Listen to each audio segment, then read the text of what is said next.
Hello friends, मैं हूं के झा। आप सभी का अपने यूट्यूब चैनल ग्रो गोल पर स्वागत करता हूं। आज मैं आप सभी के लिए भारतीय इतिहास विषय के अंतर्गत एक टॉपिक लेकर आया हूं जिसका नाम है प्रमुख संधियां। तो चलिए शुरू करते हैं। संधि संधि का मतलब होता है कि जब दो देश आपस में या दो व्यक्ति आपस में किसी भी युद्ध को या कोई भी ऐसा मुद्दा जो दोनों में असहमति है, ठीक है, तो उसी के लिए संधि का विकल्प है। संधि का मतलब कह सकते हैं कि समझौता, दोनों उस पर संधि कर लिए। तो हम लोग देखेंगे प्रमुख संधियां, इसके बारे में कि यह संधि कब हुआ, किसके बीच हुआ, और इसके साथ साथ प्रयास यह हम लोगों को करना है कि इस संधि को, डेट को कैसे याद करें। इसके लिए हम लोग इसके साथ साथ अटैच करेंगे कुछ घटना को, ताकि दोनों एक साथ रिवीजन हो सके। सबसे पहले है पुरंदर की संधि। क्या है? पुरंदर की संधि। यह संधि हुआ है 1665 में। कब हुआ? 1665 में यह संधि हुआ था सवाई जय सिंह और शिवाजी के बीच में। तो कुछ बात इससे हम लोग देखते हैं कि सबसे पहले सवाई जय सिंह के बारे में कि इन्होंने जंतर मंतर का स्थापना किया। जैसे जंतर मंतर कहाँ है, किस किस शहर में है, तो दिल्ली, जयपुर, उज्जैन, मथुरा और वाराणसी। दिल्ली, जयपुर, उज्जैन, मथुरा और वाराणसी, इन सभी जगह पर सवाई जय सिंह के द्वारा बनाया गया क्या? जंतर मंतर। यह है क्या?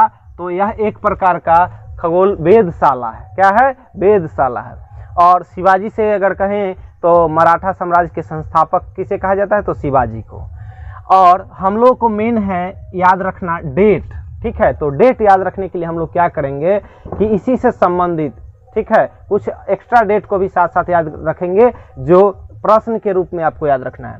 तो जैसे 1665 है, ठीक है, तो 1665 है तो हम लोग याद रखेंगे 1565 में आपको याद होगा तालीकोटा का युद्ध हुआ था। 1565 में क्या हुआ? तालीकोटा का युद्ध, जिसमें क्या हुआ? विजयनगर साम्राज्य का पतन हुआ था। तो 1565 में पुरंदर, 1565 में तालीकोटा और 1665 में पुरंदर की संधि। दोनों 65 से हम लोग को याद रखना है, ठीक है। उसके बाद आगे सूरत की संधि। नेक्स्ट क्या है? सूरत की संधि। यह होता है आपको 1775 में। सबसे पहला काम है डेट याद रखना। 1775 में हुआ सूरत की संधि। अब हम लोगों को इससे क्या जोड़ेंगे? तो एक 100 साल आगे बढ़ेंगे, ठीक है। अभी हम लोग 1665 से 100 साल बैक हुए थे, अब इसमें 100 साल बढ़ेंगे। तो 1775 के बाद आप देखिएगा तो 1875 में आर्य समाज की स्थापना हुआ था। किनके द्वारा? तो दयानंद सरस्वती के द्वारा, ठीक है। और 1875 में आपने देखा कि आर्य समाज, और 1975 में चलेंगे तो आर्यभट्ट का जो प्रक्षेपण किया गया था 1975 में ही किया गया था। तो आर्य 1875 और आर्यभट्ट कहे तो 1975। और 1775 में क्या है? तो सूरत की संधि है। किसके बीच? तो रघुनाथ राव और ईस्ट इंडिया के बीच में हुआ था ये सूरत की संधि। रघुनाथ राव और ईस्ट इंडिया के बीच में कौन सा संधि? सूरत की संधि। हुआ कब? तो 1775 में। 1875 में कहे तो आर्य समाज, 1975 में कहे तो आर्यभट्ट। उसके बाद अगला है सालबाई की संधि। यह है सालबाई की संधि 1782 में हुआ। कब हुआ? 1782 में। और 1782 से भी हम एक 100 साल का एक मैजिक नंबर के रूप में यूज करेंगे, जो आपको इसके साथ साथ ही वह भी याद हो जाए। अगर याद होगा तो रिवाइज होगा, लेकिन नुकसान नहीं होगा। तो 1782 में हम लोग देखें तो थोड़ा सा 100 साल आगे प्लस करते हैं तो 1882 से एक घटना याद रखना है कि ये स्थानीय स्वशासन रिपन के द्वारा लाया गया। और 1882 में ही आपको याद होगा कि वंदे मातरम जो है भारत का राष्ट्रगीत, इसका पहली बार प्रकाशन हुआ था किस पुस्तक में? तो उस पुस्तक का नाम है आनंद मठ। क्या नाम है? आनंद मठ।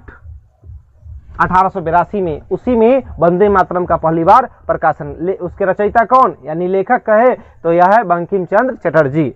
और यह सालबाई की संधि महादजी सिंधिया और अंग्रेज के बीच हुआ था। महादजी सिंधिया और अंग्रेज के बीच कौन सा संधि? तो सालबाई की संधि। आगे हम लोग देखते हैं मंगलौर की संधि। क्या है? मंगलौर की संधि। यह हुआ 1784 में। कब हुआ है? 1784 में टीपू सुल्तान और अंग्रेज के बीच। टीपू सुल्तान और अंग्रेज के बीच एक और संधि होता है जिसका नाम है आपको श्रीरंगपट्टनम की संधि, जो 1792 में हुआ। तो सबसे पहले हम लोग 1784 पर आते हैं और देखते हैं कि इससे क्या 100 साल का मैजिक बढ़ेगा। तो 1784 में है आपको मंगलौर, और 1884 में चलेंगे तो 1884 में क्या है? 1884 में है कर्नाटक उच्च न्यायालय। क्या है? 1884 में कर्नाटक हाई कोर्ट यानी उच्च न्यायालय, कर्नाटक उच्च न्यायालय। और उसके बाद 1984 में चलेंगे, यानी 1784 देख लिए हम लोग क्या है, तो मंगलौर, 1884 में कर्नाटक, और 1984 कहे तो यह हो जाएगा भोपाल गैस त्रासदी। क्या हो जाएगा? भोपाल गैस त्रासदी। आपको पता होगा कि इसमें मिक यानी मिथाइल आइसोसाइनाइट गैस का क्या हुआ था? रिसाव हुआ था। एग्जैक्ट डेट कहे तो 3 दिसंबर 1984 को भोपाल गैस कांड हुआ था। 1784 Mangalore, 1884 Karnataka high court, 1984 methyl isocyanate. Date तो ऐसे बहुत है, लेकिन हम लोग 100 साल इसलिए जोड़ रहे हैं क्योंकि आपको यह आसान लगे और बोर फील नहीं हो। ठीक है, उसके बाद बेसिन की संधि। नेक्स्ट क्या है? बेसिन की। उससे पहले हम लोग 1784 के बाद आते हैं 1792 में कुछ जोड़ना है। यह संधि का नाम है श्री रंगपट्टनम की संधि। यह भी हुआ था टीपू सुल्तान और अंग्रेज के बीच में। 1792 के बाद हम लोग चलते हैं 1892 और फिर चलेंगे 1992। तो 1792 के बाद 1892 में अगर देखा जाए, 1892 में अगर देखा जाए तो क्या हुआ और 1992 में क्या हुआ? तो 1892 में शिकागो में धर्म सम्मेलन हुआ था। ठीक है, 1892 में। उसके बाद 1892 के बाद 1992 अगर कहा जाए तो इसमें हुआ है महिला और अल्पसंख्यक, महिला आयोग और अल्पसंख्यक आयोग, इन दोनों आयोग की स्थापना हुआ है आपको 1992 में हुआ है। नेक्स्ट हम लोग देखते हैं,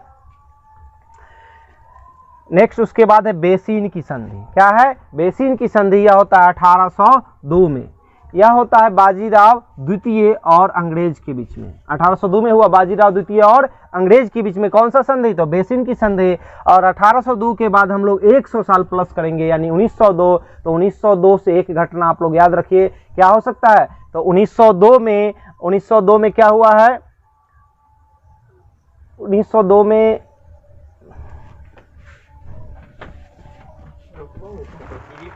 एडिट लॉकडाउन ना एडिट होता है, एडिट विश्वविद्यालय। हाँ ठीक, चलो विश्वविद्यालय अनुदान। तो हम लोग देखते हैं 1902 ईस्वी के बारे में। ठीक है, 1902 में 1802 सबसे पहले देख लिए, 1802 में बेसिन की संधि। और 1902 बोले तो 1902 में आपको हुआ है विश्वविद्यालय आयोग, विश्वविद्यालय आयोग 1902 में। और इसके अध्यक्ष थे थॉमस रैले। ठीक है, यह जो हुआ था यह लॉर्ड कर्जन के समय में हुआ था विश्वविद्यालय आयोग। लेकिन उसमें अगर कहे कि विश्वविद्यालय अनुदान आयोग तो वह हो जाएगा 1953। 1802 में बेसिन की संधि और 1902 में विश्वविद्यालय आयोग की स्थापना। किसकी अध्यक्षता में? तो थॉमस रैले की अध्यक्षता में। आगे है सुगौली की संधि। सुगौली की संधि आपको होता है कितना वर्ष में? 1816 में। 1816 यह ईस्ट इंडिया और नेपाल के बीच में होता है, ईस्ट इंडिया और नेपाल के बीच में 1816 में। तो हम लोग 1916 से याद रखेंगे। इसमें होम रूल लीग की स्थापना हुआ, यानी उस समय स्थानीय स्वशासन यानी एनी बेसेंट के द्वारा और बीजी तिलक के द्वारा यह चलाया गया था 1916 में होम रूल लीग आंदोलन। तो 1816 कहे तो सुगौली की संधि, 1916 कहेगा तो होम रूल आंदोलन। आगे हम लोग देखते हैं पूना की संधि। पूना की संधि होता है कब? 1817 में। और 1817 में ही एक संधि होता है जिसका नाम है ग्वालियर की संधि। यानी 1817 में दो संधि, पूना और ग्वालियर की संधि। और पूना की संधि होता है बाजीराव द्वितीय और अंग्रेज के बीच में, जबकि ग्वालियर की संधि होता है दौलत राज सिंधिया और अंग्रेज के बीच में। तो 1817 से क्या मैजिक सेट करेंगे हम लोग? तो यह 1917, इस समय में रूसी क्रांति हुआ था। आपको पता होगा 1917 में रूसी क्रांति। और 1917 में ही चंपारण सत्याग्रह हुआ महात्मा गांधी जी के द्वारा, जो कहाँ है? तो बिहार में। और 1917 में कहे तो अहमदाबाद में साबरमती आश्रम की भी स्थापना किए थे गांधी जी। ठीक है, आगे देखिए मंदसौर की संधि। यह होता है 1818 में। 1818 में ईस्ट इंडिया कंपनी और किसके बीच? तो होलकर के बीच हुआ था। ईस्ट इंडिया कंपनी और होलकर के बीच हुआ कौन सा संधि? मंदसौर की संधि। और 1818 के बाद हम लोग इसमें क्या सेट करेंगे? तो 1918 में क्या हुआ है? तो इसमें 1918 में प्रथम विश्व युद्ध की समाप्ति हुआ। कब हुआ? तो यह हुआ 11 नवंबर और 1918। यह प्रथम विश्व युद्ध की समाप्ति डेट है। और अगर कहे शुरुआत वाला तो याद रखिएगा 28 जुलाई 1914 कहे कितना देश भाग लिया, तो 37 देश। दूसरा विश्व युद्ध में कितना भाग लिया, तो 61 देश भाग लिया। तो आज का यह जो टॉपिक था, हम लोग को तो मूल रूप से संधि पढ़ना था, लेकिन संधि में डेट जो है अक्सर परीक्षा में कंफ्यूजन करता है, इसीलिए हम लोग इसमें एक magic number, magic date set करके +100 साल, +100 साल या -100 साल करके कुछ देखे। यह वीडियो आप सभी को कैसा लगा जरूर शेयर करें, और वीडियो अगर अच्छा लगे तो लाइक जरूर करें, और चैनल पर नए अगर हैं तो सब्सक्राइब करें, और नेक्स्ट वीडियो के लिए बेल आइकन जरूर दबाएं। धन्यवाद।